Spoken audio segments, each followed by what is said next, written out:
Hello and welcome back to my channel and my Introduction to Furniture Painting course. My name is Haley Estes. I blog at themountainviewcottage.net where I share farmhouse-inspired DIY decor and organization videos.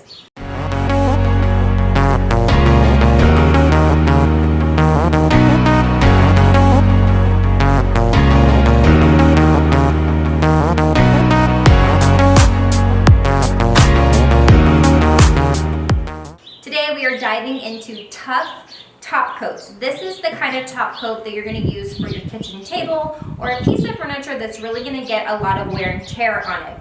This dresser is going in my twin boys' room. They are 7 years old and they are a rowdy duo. This dresser has already been in their room for the last 5 years. I already made it over. You can see the steps that I took to get it to this point. I will link the playlist for those videos in the description of this video. But it is time for the final step, which is adding the top coat. So I'm going to share with you why I picked this top coat and how it's going to withstand the test of my twin boys, Tristan and Atticus. So first, let me talk about the tools that I'm going to use and the product that I'm going to use to achieve the top coat on this dresser. I'm going to be using a 4-inch foam roller for 99% of this dresser. The problem with using a top coat, any kind of a top coat that's like a polyurethane top coat, is that it pretty much destroys your paint roller and your paint brushes. So you want to use items that are disposable. You can get a pack of like 6 foam rollers so that when you're done with this project, you can just throw this one away and you still have some more for other paint projects, which I really like. And then I'm going to use a really simple foam paintbrush to kind of get into some of those nooks and crannies. You can get packs of these really cheap, and then you can just toss this when you're done. And then I have an old paintbrush. I may or may not use this. I'm going to try to avoid using this because I want to be able to keep it for other projects and not have to throw it away, but sometimes it's unavoidable. So I'm just going to see how these two work out on this particular piece. There are some really detailed areas on this dresser, so that's why I'm not sure if I'm going to actually have to use my paintbrush or not, but it's good to have one just in case. Let's talk about the top coat that I'm going to be using. I am using the Varathane triple thick polyurethane 3 times clear matte interior top coat. That is a mouthful. I picked this because it has a advanced self-leveling formula, so it's going to be really easy to use. It completes projects 3 times faster, it boasts, and it has the ultimate durability in one coat. It's basically like painting 3 coats all in your single coat. I'm going to plan on doing 1 coat. This is my first time using this product, so I will let you know how I ultimately feel about it. We are going to start painting this. I am going to start with my foam roller, and then I will follow up with any of the other painting tools should I need them. So let's begin. You also want to make sure that the surface of your furniture is really clean before you start, because you will trap any of the dust and particles underneath it if it isn't. So far, I'm kind of surprised that it doesn't have a stronger odor, which is kind of nice. You also want to go the same direction as the grain for the best results on a top coat like this. My experience is also that top coats tend to dry pretty quickly, so you want to work kind of fast and really smooth out any imperfections as you go.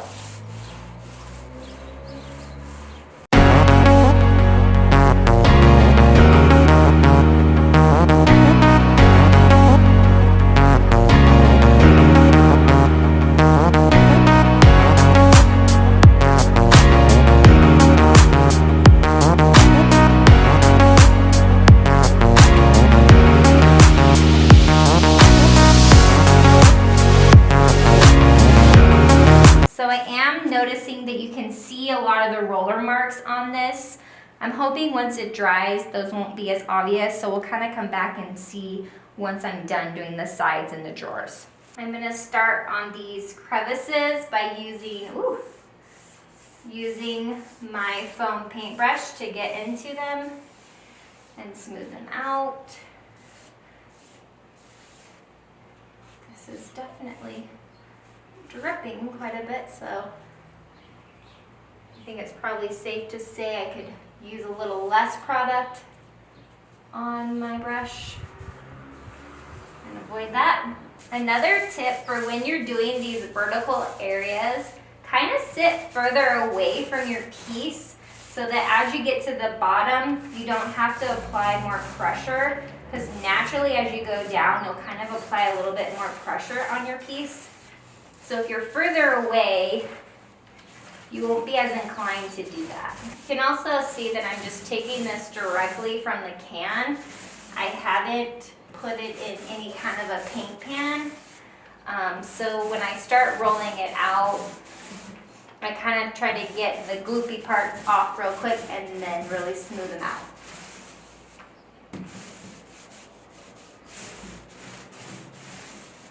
I prefer to not use a paint pan if at all possible, because I feel like I waste a whole lot less product when I don't use one.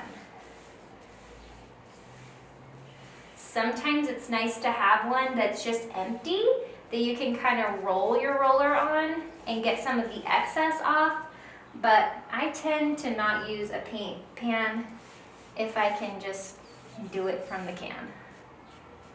So I'm trying not to load my brush up as much this time so that it doesn't get quite as drippy. So it's gonna take a few more passes and dips in the can to cover it, but it should make it so that it's a little more evenly applied. Okay.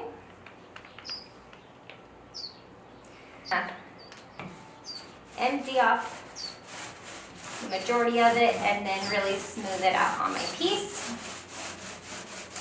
Working really quickly so that it doesn't start to dry and get funky. That's kind of where you run into some problems, is if you start letting it dry and then go over it when it's like semi-dry, it will lift up and get weird and you can kind of start messing up your piece when that happens. So just be careful and try to work quickly all at the same time. Another tip for when you are preparing your area to paint, especially the top coat, because that's your final coat, and you cannot really sand out the imperfections like you can on the first couple of coats of chalk paint, is just to, if you have a leaf blower, blow all of the particles and debris from your project off of your surface area so that you have a really clean area to work in. It's way faster than vacuuming and it's way more effective.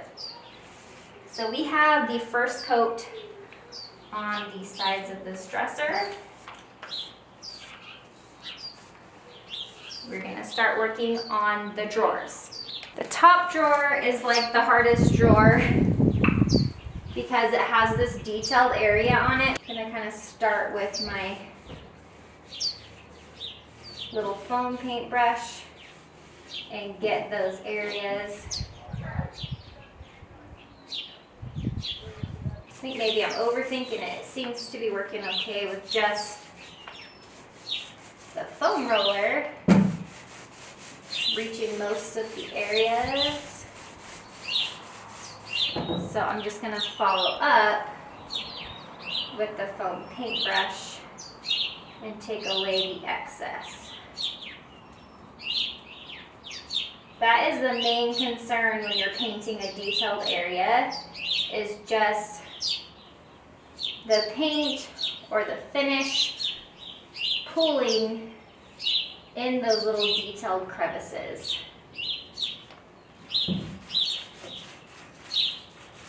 This is what the first drawer looks like. I also want to kind of show you the comparison between the pieces of the furniture that have already been painted in the top coat versus the pieces that haven't. You can see it's much lighter and kind of has a dusty, chalky appearance. And then the drawer and the top, which have already been finished, look a lot more polished and finished.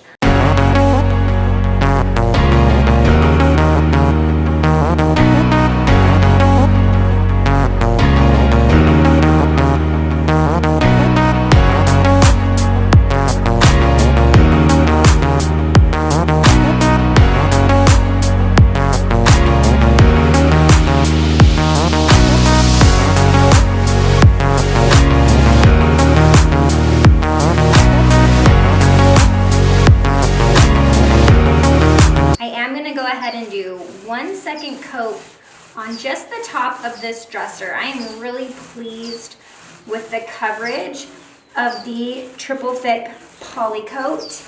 Also, it has hardly no odor at all. I've never used a poly that was so odorless, which is really awesome. I also feel like once it dried, a lot of the roller strokes really disappeared. So do be careful and try to eliminate them as you paint.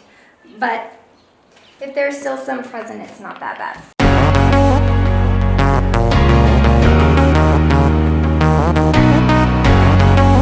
I've completely finished putting all of the top coat on, so I'm just gonna go ahead and put all of the handles back on the dresser.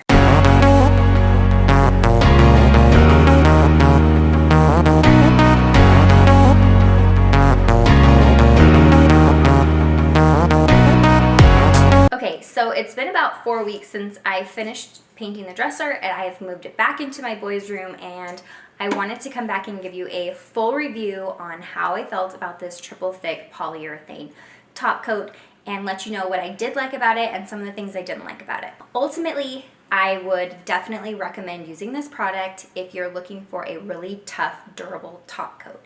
It is exactly what it says it is. It works really well for high traffic areas. As I assumed, my boys have definitely been putting their dresser to the test on how durable it really is.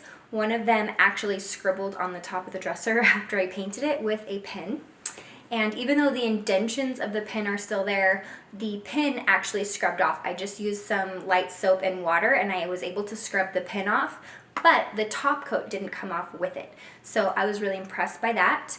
My boys are kind of rough when they're pulling their drawers in and out, and the paint hasn't chipped or flaked at all. So it is definitely a durable top coat, and I would recommend it for those high traffic projects that you need it for. I was also really impressed with the way that it applied. Since it is a triple thick polyurethane product, I was afraid that it would be really tough to apply and that it wouldn't apply smoothly, and that wasn't the case at all. Yes, it is a much thicker product than some of the other polyurethanes that I've worked with, but it didn't apply any less fluidly than some of the others that I've used. I think that a foam roller is definitely the way to go to get a really smooth application, and I wouldn't apply it any other way than I showed you in this video. And I was impressed with the overall way that it applied to the furniture. One of the things that I didn't like about it was that it is not an ultra matte or a true matte finish.